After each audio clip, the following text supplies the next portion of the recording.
Hello, ladies and gentlemen. How's it going? So I actually this is like the fourth or fifth time of me recording this voiceover.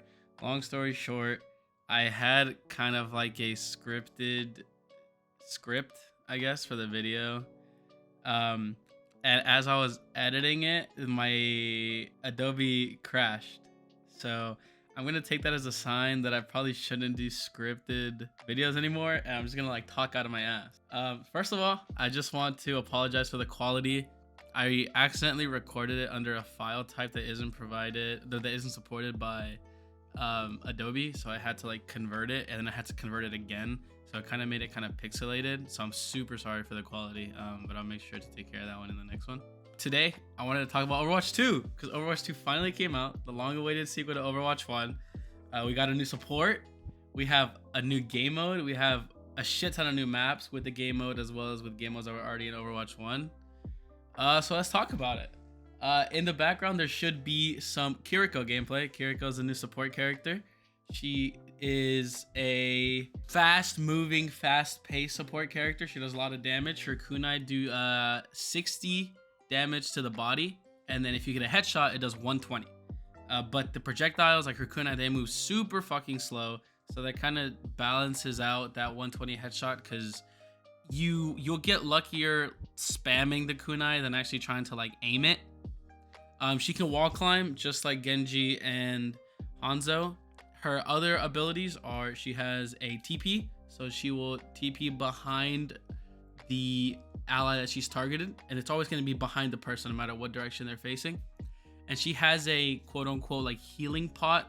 It's a throwable that gives 0.75 seconds of invulnerability, and then it cleanses. So if like they're purple, if they're concussed, if they're stunned, it cleanses all that. She's super fun to play. She is unfortunately locked from competitive for like the first 2 weeks because since she is in the battle pass, they're giving people time to like earn it.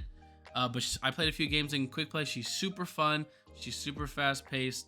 I love playing her. Her ult is basically like a brimstone stim beacon from Valorant. So she shoots faster and teammates shoot faster.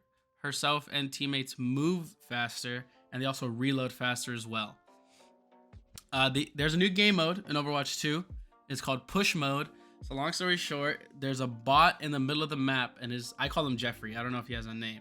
And you have to push him down a designated route per map. And every map, it's kind of like a mirrored map, so you're gonna be running the same route either way, just like opposite.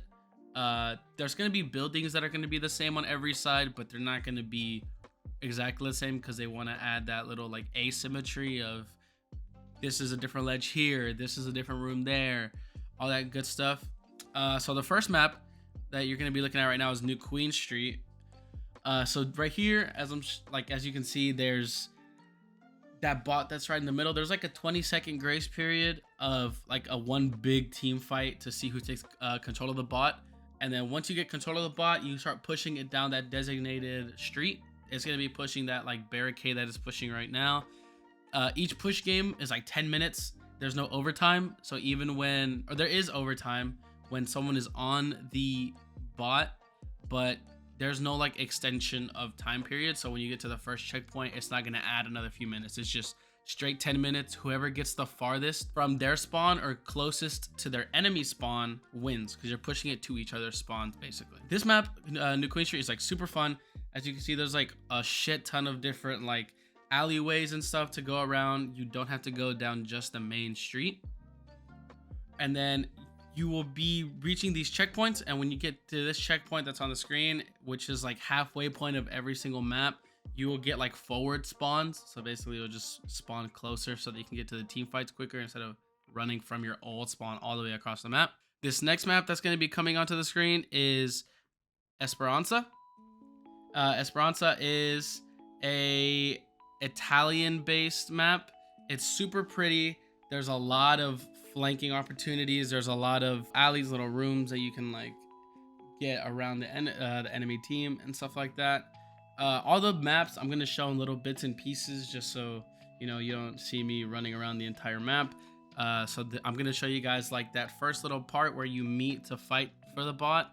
I'll show you guys the first little strip, the second little strip where you reach the checkpoint, and then I will also show the last little run from the checkpoint all the way to your spawn, so how you lose the game. I personally think this map is okay. I actually prefer New Queen Street, the one that was just on screen. I think New Queen Street just plays a little bit better with the alleys and the staircases and how you can like work with team play. This one is okay. It's fun. But depending on the comp that's being played, it can be really annoying to just try to counter. And there's so many little nooks and crannies that you can get stuck on, and then people can just corner you, and then you don't really have a chance to survive. All the maps are like asymmetrical, but symmetrical at the same time. So whatever you have to defend against, you attack with that. So the enemy team is also going to struggle depending on like what you're running and all that good stuff. This last map, which is this is the last push map, is called Asea. It's basically the Colosseum in Rome. This is the first little like spawn area. Super cool. This one is very attack based, if that makes sense. Like it's definitely like a brawly type map. They give you a bunch of different angles to fight from. There's a bunch of flanks. There's a bunch of like opportunities to turn on the enemy, go around the enemy, jump on the enemy. It's very like, I guess, ambush. That'd be a good one. And then obviously there's the checkpoint. In my opinion, I feel like this checkpoint it feels a little bit closer to the spawn, but I could be wrong. It just, the games are going so fast that sometimes you can't even really tell what's going on. But like I said, the new push mode, super fun. Definitely preferred over 2CP. 2CP fucking sucks. Push mode is way funner, or way more fun, I guess. I know that some people have complained that the games go on for too long because they're for 10 minutes. Personally, I don't mind. I think it's fine. If anything, it just I think it kind of keeps the flow going, especially because since the game doesn't go into extra time, once you get overtime, and once overtime's done, it's done. There's nothing over the 10 minutes. So the next map, it's actually a hybrid map, and it's called Paraiso. Apparently this is in Brazil, so it's like Lucio's hometown. The map itself, super pretty, gorgeous, super colorful. I love everything about this map. The first choke point on defense, kind of difficult to hold in my opinion, but it's doable. And even though the first choke point is like a little hard to defend, the rest of the map, so like the escort part where they have to push the cart, it kind of balances out the rest of the map because it's super vertical, which I love. So it gives the defense a lot of opportunity to shut down any pushes that are coming. But at the same time, it also gives the defense routes to get on those vertical parts of the map as well. So it's very equal in giving both teams the opportunity to, fight to push, but then also defend. I think it's really balanced. The inside, which is like the second/final leg of the escorting, I really like. It kind of reminds me of Havana from Overwatch 1 with like that indoor, like in Havana, it was like the refinery. Right here is like the club. There's like the blue street that you have to guide the escort on. There's a bunch of little platforms. There's rooms. There's flank opportunities. There's like stairs to take you up to high ground. There's stairs to take you up to low ground that'll get you behind the enemy. The way that this map's built, I actually really like. I think it's built really well. It can get kind of annoying with spam characters like Junkrat or like Echo or something like that. But I mean, every map is like that, especially because it's such close quarters and everything is very laney and small. But I really like this map. The next map, and I think this is the final new map that actually came out with Overwatch 2, is called Casino Royale. And basically it's like, it's a mix of Italy/France, but also kind of Vegas vibes. So as you can see, if you've seen it on the screen, the checkpoint is actually that finish line, which I think is like super cool because you're actually pushing a Formula 1 car that you'll see in a little bit. This map, super defensive sided in my opinion. Every time I play this map, I cannot get out of my spawn. We push it maybe to like the first checkpoint and we get stuck. Every time I play, we try to change up the comp, we try to change up what we're doing, we try to change up how we're playing. We can't deal with it. There's that part that's above the spawn that they can just jump on you. I got jumped on by Diva Reaper Sojourn. Terrible. I fucking hated it. I wanted to shit my pants. I hated it so much. But I do think that the map itself is super pretty. And I will say the consistency of high ground dependency on this map is super real. On the outside where you're escorting, the map is super high ground dependent. There's that bridge, there's a platform over, and then whenever you get to the second leg after the checkpoint, you get that where you go like up that S type street.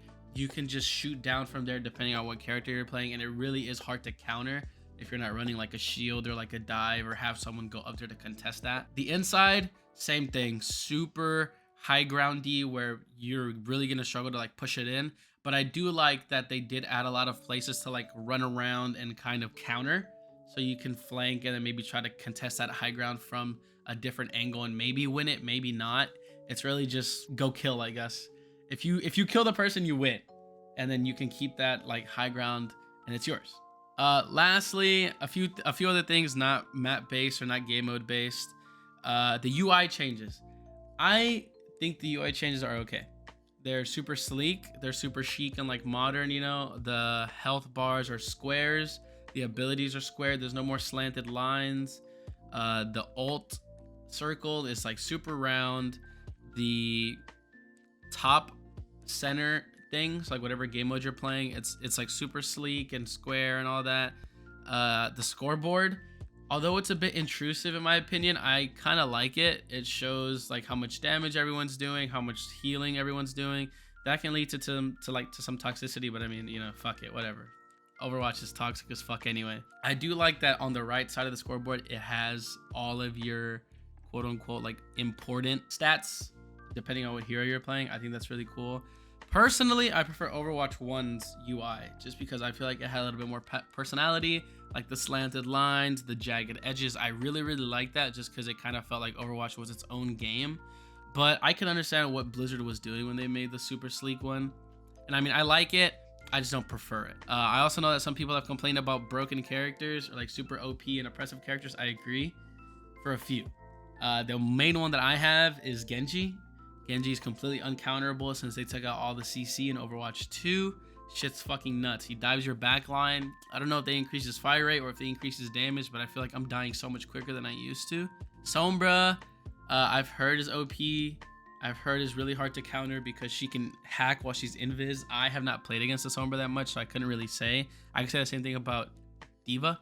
People say that D.Va's like super oppressive and they don't really know how to play against her. I haven't played against a D.Va, so I'm not really sure. But I'll probably talk about Overwatch 2 in the future, and I can probably give you a better idea of how I feel about the game then and how I feel the characters are. The one gripe that I do have, and me and my friends talk about it all the time, is that tanks feel so OP. I feel like tanks do so much damage and they have so much HP, like they just never die, and it doesn't make sense, and I hate it. Like we are in constant 5-minute team fights where like one tank just isn't dying or both tanks aren't dying, and it's just nuts. I mean, you can credit it to the support, or maybe you can credit it to like the character design. I'm not really sure, but overall, all in all, I am really enjoying Overwatch 2. I love it. It's the only game that I've been playing since it came out. I can confidently say that I've played at least 24 hours on it. It's super fun, super nostalgic, but refreshing at the same time. I feel like the game runs way smoother. The new engine is nice. The new sounds are nice. Some of the new character designs I really love. They look really good. They feel like really good. That's all I have on Overwatch 2 for now. I'll probably talk about it in the future. What do you got? How you guys feeling about Overwatch 2? Because I know there's a lot of mixed reviews. Some people are complaining about hit reg, and some people are saying that it's way better. Some people say they prefer 6v6. I guess if you're watching, let me know in the comments. Let me know what you think. If you like the video, you can like it. If you want to subscribe for my once a year uploads, there's a little red button bottom right of the screen that says subscribe. You can click that, and you can see whenever I go on another 10-15 minute rant about a video game. But yeah, I appreciate you guys watching, and I will see you guys in the next one. Later.